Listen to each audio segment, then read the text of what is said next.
धेंकीकोट श्री गुरुकुल शिष्य विज्ञान मेला।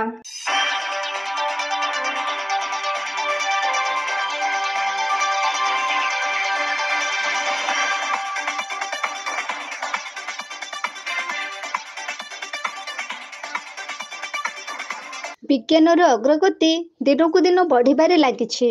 विज्ञान बिना मनीष पाद चलिबा संभव नुह। जेतेबेले जेउठी ठिया होइथिले मध्य लक्ष्य करिले सेहिठारे विज्ञानर प्रभाव देखिबाकू मिलिथाए। सकाळु सकाळु आखि खोलिला माने प्रथम दृष्टि विज्ञान उपरे ही पड़िथाए।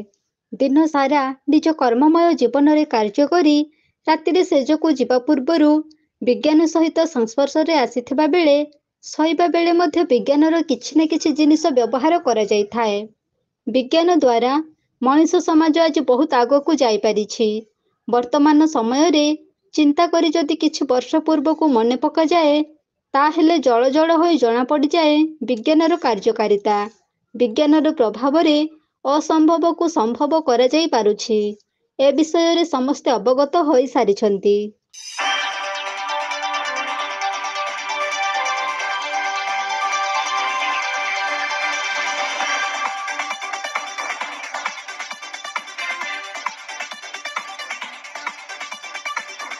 वर्तमान क्षेत्र रे विज्ञानर चाहिदा को लक्ष्य करी बुद्धिमान मनीष अनेक किछि चिंता करी सारिछि। देश रे हु हु होई जनसंख्या बढ़िबारे लागुथिबा बेले जनसंख्या तुलना रे आवश्यक भित्तिभूमिर घोर अभाव देखा देइछि। एहाकू दृष्टि रे रखी वैज्ञानिक माने चंद्र पृष्ठ रे जनबसति स्थापन करिबा पई लागि पड़िथिबा बेले अन्य ग्रह रे जनबसति सृष्टि करिबा पई अनुसंधान जारी रखिछंती। यह केवल संभव होई पारुछि केवल विज्ञान जोगु। सही विज्ञान आज पृथ्वीर रूपरेख बदलई देई पारिथिबा बेले केमिति अधिकरु अधिक विज्ञान अग्रगति करी एक सुंदर पृथ्वीटीए तैयारी करिबो सही चेष्टारे वैज्ञानिक।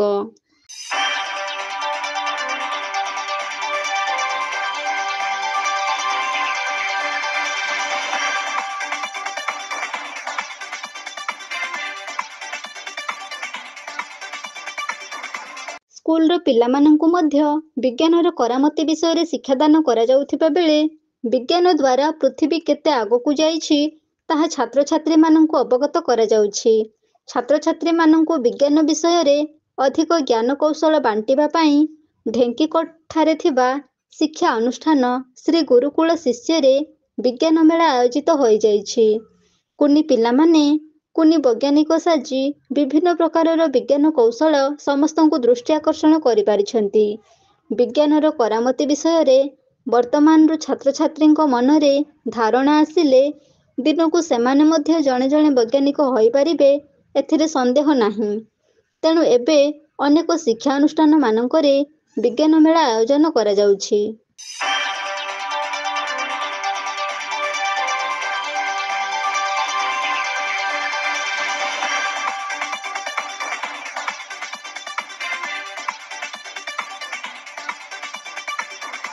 खूब उत्साह मध्यरे ढेंकीकोट श्री गुरुकुल शिष्य रे विज्ञान मेला आयोजित होई जाइछि।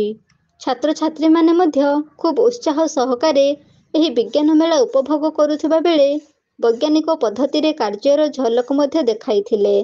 विज्ञान द्वारा जेकोनोसी कार्य केमिति सुविधा और शीघ्र होई पारे एवं एक सुस्थ परिवेश रे पृथ्वी को केमिति रखा जाई पारिबो ताहा एही विज्ञान मेला रे देखिबाकू मिलिथिला।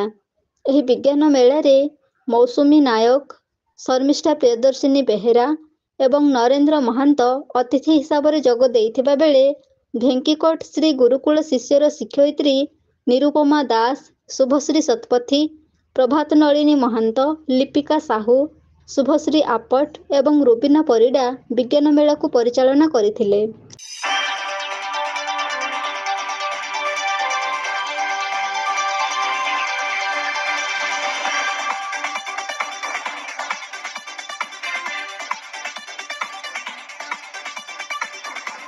केन्दुझरରୁ ବାସୁଦେବ ସିଂଙ୍କ ସହିତ ଦେବାନନ୍ଦ ମହାନ୍ତଙ୍କ ରିପୋର୍ଟ, एबी न्यूज।